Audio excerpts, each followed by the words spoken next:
creating a good bad guy is so. I mean, there's such a problem. I think it's an epidemic of really bad foreign bad guys in action movies. Like it's always the guy who has the accent and all this stuff. And then you look at some of some of the greatest bad guys of all time, and I'll go just at the action genre. Hans from Die Hard, who also was a foreign dude and all that stuff. But it was so wonderfully written, so wonderfully directed and played. And you look at those like Mr. Joshua from Lethal Weapon, who was so amazing, and of course like Darth Vader and those kind of characters. What some advice do you have for creating a really great antagonist? The Joker, I just came to me, of course, one of the greatest.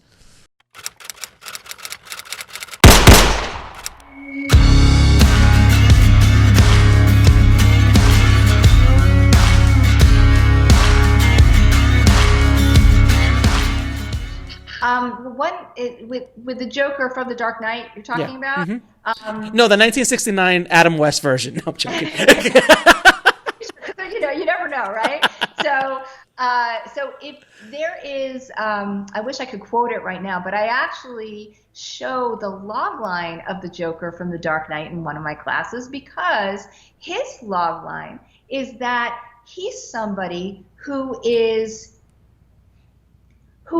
trying to bring fun back to the city and stop this horrible masked man from ruining all of that fun. He believes what he is doing is a good thing. If he has to kill people to do it, so be it.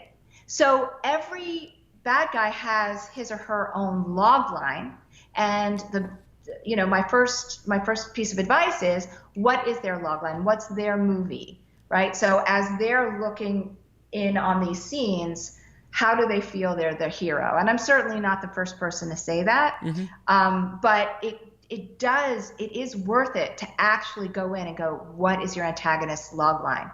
They don't think they're evil. They think they're right. Right, and isn't that this truth for every bad guy in history? Every dictator, every mass murderer, and in one way, shape, or form, they're not there twiddling or twisting their mustache. They truly believe that they're doing something. If not, you couldn't really go to sleep at night. So you truly believe in a psychotic break of some sort, obviously that breaks from societal norms, that you're doing good from your perspective. Because I always tell people, the bad guy is always the hero of his own story. He's not the villain, Yes. So the writer, it's like, we can say this for days, but if the writer doesn't actually know what that story is, if they just go, I believe you, right, and still write them in this cookie cutter way, they haven't really gone into the bad guy's psyche. Why are they doing what they do? Now, that does not mean that you stop the script and you go into a flashback of what made the guy evil. That's different. That's their backstory, and we don't need it. We just need to know what is their point of view now, in this moment. Why do they think they're right? And it will humanize them in terms of how they express their lines, some of the choices that they make, things like that. So two great examples I was just thinking off the top of my head was Thanos, obviously, because it's on mind, is, in his mind, he's just trying to...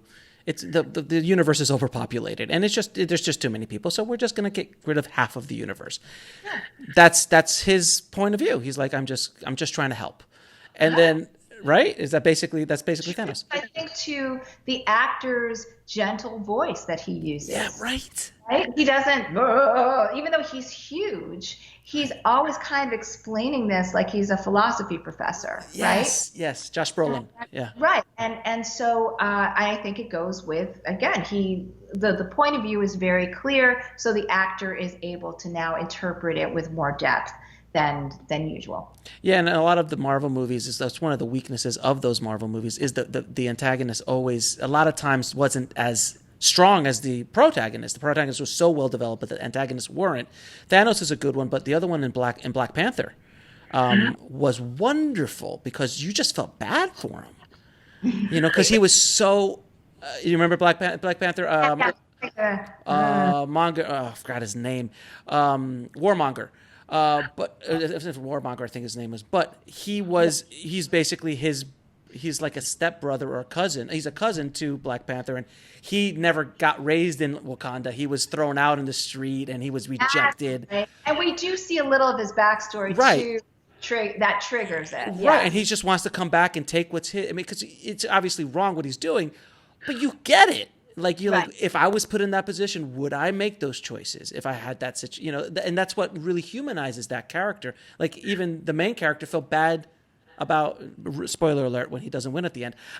You know, if he feels bad when he has to, you know, finish the job, if you will, because he's like, I feel your pain.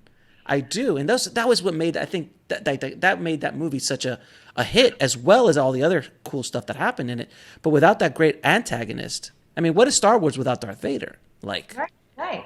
And look at going to Devil Wears Prada, Miranda. oh, so Right. wonderful. So like, you know, what's fun is how beastly she is through most of it, and then we're starting to see her point of view. And this is a busy working mother. Like this is like, sorry, sometimes you need to get the stuff done. Plus, she has an expertise in fashion.